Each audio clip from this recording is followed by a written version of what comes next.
bienvenue à notre chaîne YouTube Jeanne Forêt Santé.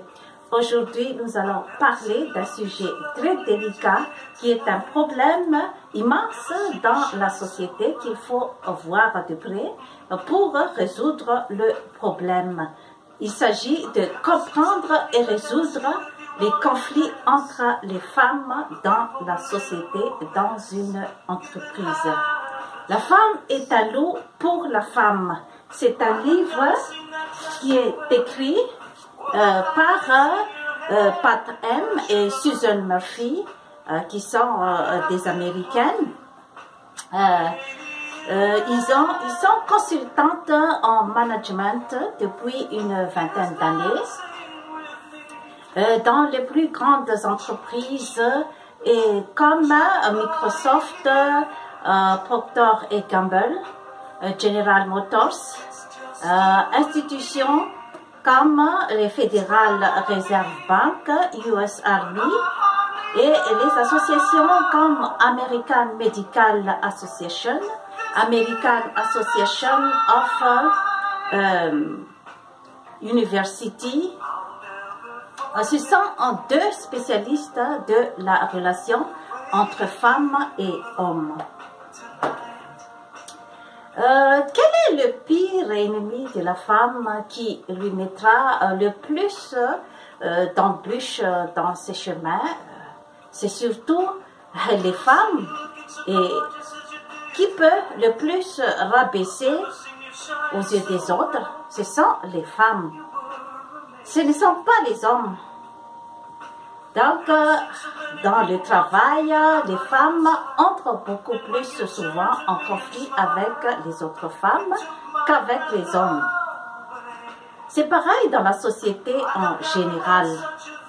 Selon Elisabeth Holland, personne ne peut faire plus de mal à une femme qu'une autre femme, mais personne ne peut non plus lui faire du bien.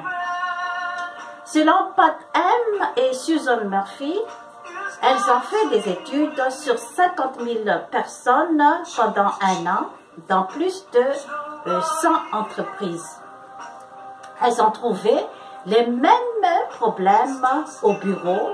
Les relations entre femmes sont conflictuelles. Elles se sabotent, se détruisent entre elles-mêmes.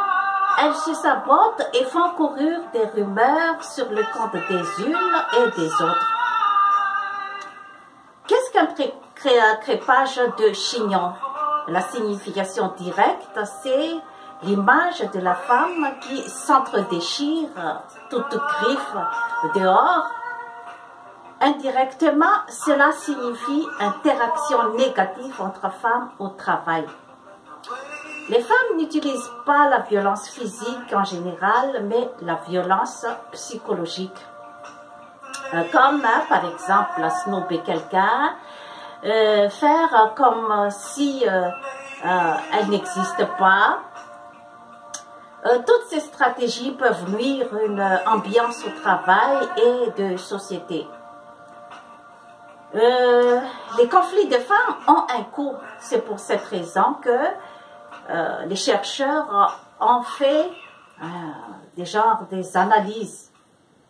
Comment cela se passe, des conflits entre les femmes?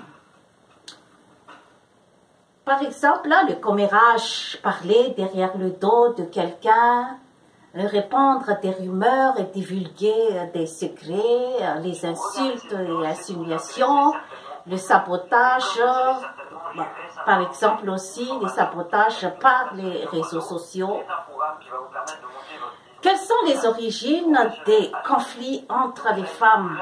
La nature des femmes est faite par l'égalité, l'entraide, pas de course au pouvoir comme les hommes. C'est l'émotion qui domine dans la relation. S'il y a une violation de ces règles, le conflit s'installe, le cible est souvent la femme qui sort un peu de l'ordinaire. Par exemple, les femmes ambitieuses, les talentueuses, les reines de beauté, etc. Les femmes sont plus sensibles. Les femmes difficiles, qui sont difficiles à gérer, qui sont-elles? La commère, Le sniper, elle se cache dans la foule pour dénigrer quelqu'un indirectement, pour influencer tout le monde à ne pas écouter la personne cible. La saboteuse, elle essaie de démoraliser par tous les moyens, d'une façon indirecte ou directe, pour empêcher la réussite d'une personne cible. Le style comptable, elle n'a jamais tort, ce sont toujours les autres, mais elle est tout le temps derrière les conflits.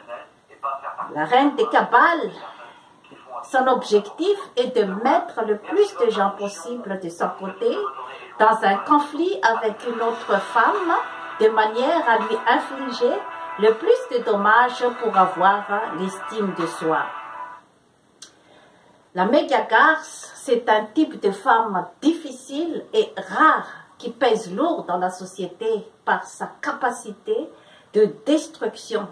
Elle est manipulatrice et sournoise et travaille en coulisses. Si cela ne marche pas, elle devient agressive et hostile. Elle est égoïste et narcissique. Les interactions, les soucis et l'attention tournent autour d'elle et de ses besoins. Si elle souhaite obtenir quelque chose de vous, elle sait être gentille et douce. Si vous refusez sa demande, elle se retourne contre vous dans une sorte de rage destructrice. Donc, tous ces genres de femmes sont vraiment les femmes qui causent le plus de problèmes dans une entreprise ou dans une société. Et il faut détecter le plus tôt possible car 2, 3, 4 femmes peuvent détruire toute une société et peuvent entraîner la faillite dans une entreprise si on n'arrive pas à détecter à temps. Qu'est-ce qu'il faut faire alors devant toutes ces situations? En arrivant dans un endroit où il y a beaucoup de femmes, il faut savoir ton objectif. Quel est ton objectif? Qu'est-ce que tu fais là? Toi-même, il faut que tu saches. Ne vous faites pas remarquer par votre tenue et restez toujours discrète. Ne pas prendre trop de paroles, mais plutôt écouter et observer tout le monde. Soyez poli sans excès.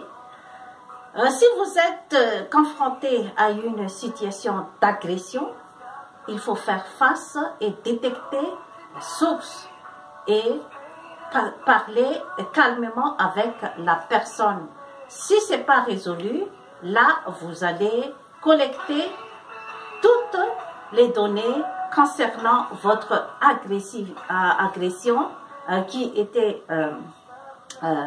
infligée vers vous et vous allez aller un peu plus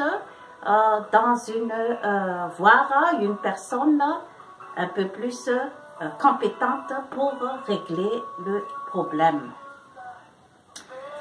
Si vous êtes un leader d'entreprise, par exemple, il faut arranger la situation pour que ça ne va pas avoir un impact sur votre entreprise, car les conflits entre les femmes risquent de ruiner votre entreprise.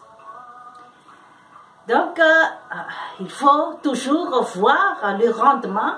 Il faut voir l'objectif, que ce soit une association ou que ce soit une entreprise.